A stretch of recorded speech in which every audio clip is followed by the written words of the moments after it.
Welcome back. We are here with Captain Chesley Sullenberger, Sully, and the crew of Flight 1549. And we are also joined by some of the passengers, and these people are happy to be looking at you, and you are very happy, Welcome, I take it, to be looking at welcome. them. Can I just start with that story of you turning to your daughter and saying, "Leave me"? Are you glad she didn't leave you? Well, she is more important than me, but I'm glad she didn't. What's it like to look at these people? All I can think of Donna waving my hands and going down that aisle, and she got me to the into the raft, and that was Donna. She did it. She did it. She did it all by herself. She did it. The three of you were traveling together on business. Now that you're here with Sully and crew, what would you like to say to them, Susan? Because I know that you were deathly afraid of flying, and you say a prayer before you take off every day. All right? Don't you think your prayers were answered? Oh, totally. I think my prayers were answered, absolutely, and thank you all. I could ask for no other pilot or crew. It was great having you there. Thank What you. was it like for you as someone who's afraid to fly, to go through that? Well, I thought we landed on land. I had no clue that we had landed on water until I walked out on the wing, and I'm like, wow, we're on water. And, when Sully did say brace for impact, I did freak out and grab Jerry's leg, who was sitting behind me, and he just said brace, and I said okay, and I just started to brace best I could, just waited. I'm a little curious. Who were the bracers? I'm going to see, were there bracers or non-bracers? Who was on the cell phone? Who was on a cell phone instead of bracing? Yeah. I'm sorry. Go ahead. What? She wouldn't let me. I wanted to call my husband. She's like, no, it's going to be okay. It's going to be okay. So. Did you really think it was going to be okay? I really did. It wasn't what I expected. I always associated any sort of plane crash with turbulence and nose diving, and it was so calm and so peaceful that I felt calm and peaceful, and I'm terribly afraid to fly, and I was calming my seatmates. On the flip side, who thought, I'm going to die today? Raise your hands. What do you do when you realize you're going to die? I thought of calling my wife the first thing. But then I decided I should focus instead. But I was able to get off a phone call when I was staying on the wing. Who did you call? My wife. And said? I love you. I'm alive. Denise, let me ask you, what did you think about? What were you feeling? Well, my father turned 95 on January the 21st, so that was a major concern to me, and I didn't know how he was going to be able to handle Those are the things you think? Absolutely. And my sister, Nancy, I was very concerned about her because I only have my sister and my father. Yeah. David, take me inside the plane. Take me inside as this plane impacts on the water. What was going on inside?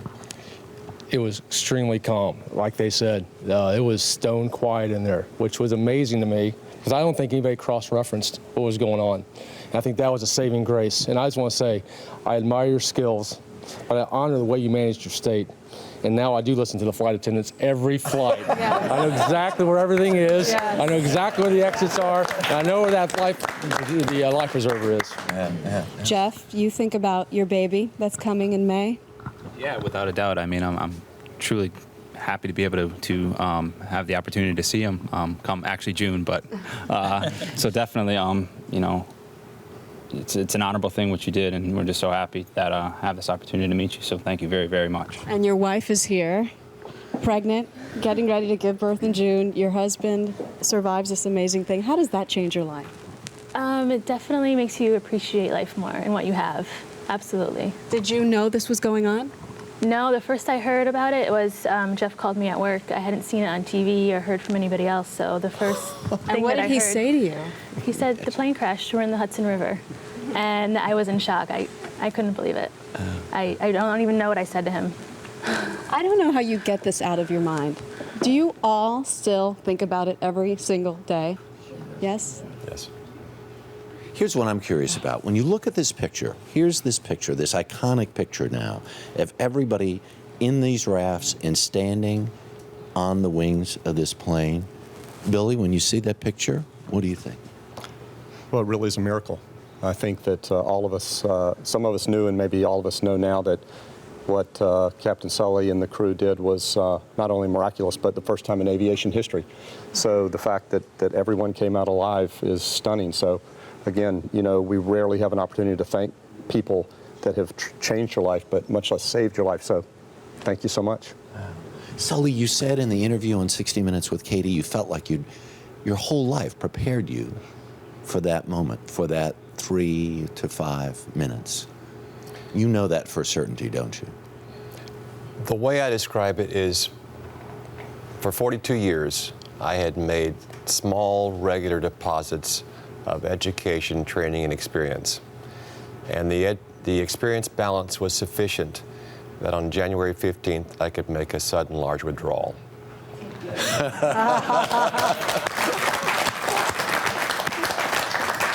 And can I just say, are we glad the bank was open that day? Oh my goodness. Is there anyone else that you can imagine at the helm?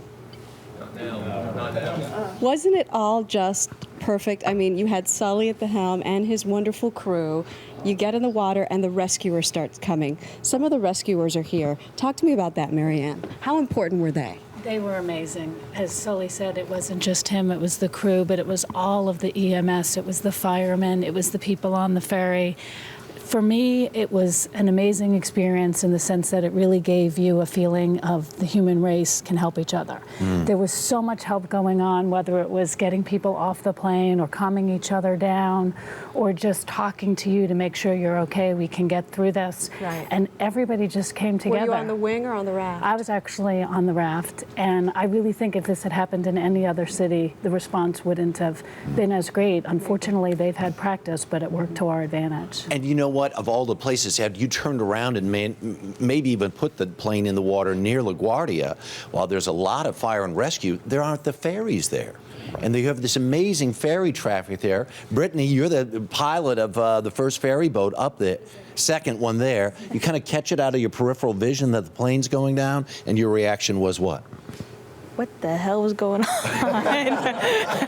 I took a double take, but then I just got my crew ready, and I told them, and they just did what we had to do. Right, because you hang a big sort of ladder sort of thing off of the side of the boat, and you're trying to get people to come up. Keith, how cold were you? People talked after the fact. You almost couldn't even move your fingers, right? Yeah, I didn't really feel cold. I mean, it was so much adrenaline going at first, but after 2 or 3 minutes, you started to shake. I mean, it was getting really cold. Yeah. I keep thinking, as a mom, I keep thinking about the babies and the toddlers on the plane. One of you or several of you helped a baby get in a raft. Which one? Here you go. No, it was a team effort.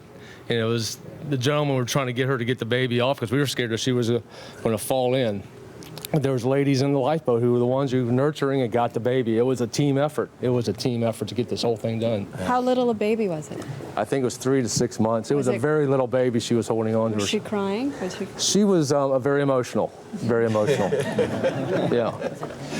And you were there to help start pulling people up onto the ferry boat. Yes, sir. What was that experience like? Well, it was a very bad experience for me. It was the first time, but I was not worried about me. I was worried about those people. How scared were they? Well, it was not. There was not too much panic. In the beginning, I seen people, few people cry. I bet they were happy to see you. Oh yeah, I believe so. I believe so. And I started to pull in some people. And Cosmo and Brittany and the team not only helped the passengers, they also helped the crew get on the rafts and get out of this safely. Doreen, we talked about how you were badly injured. So you may have needed a little bit of extra help. Yes, and you I got did. it that day from someone on the NYPD Blue named Ed McDonald. You don't know, but he is here. There's Ed. For the first time, we want you to meet.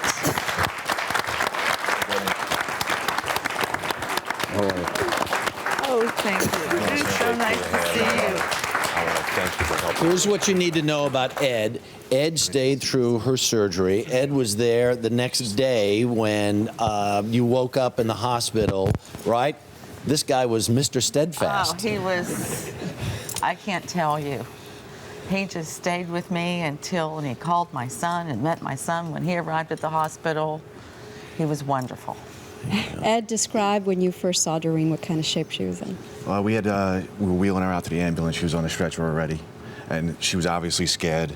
And she did have a bad, we thought was a compound fracture in her, I believe your right leg, left leg. Sorry.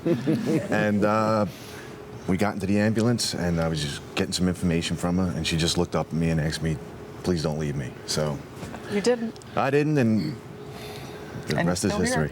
history. You think you will all be friends for life? I mean, really? Do you think you're bonded for life? Is there life before Flight 1549 and then after? I always wonder how that would be. What about for you, Sully? Absolutely. I've said it many times that I think all of us share a bond that was forged that day. All of us share the same bond with the first responders. You know, this was a team effort on the part of the crew, on the part of the passengers who all behaved so admirably throughout, and the first responders. We are all linked by this event. Because, you know, I never heard a single story about a passenger who said, get out of my way, do the, you know. Steve Martin did. I saw that on Letterman. And he did a darn good job of it, too.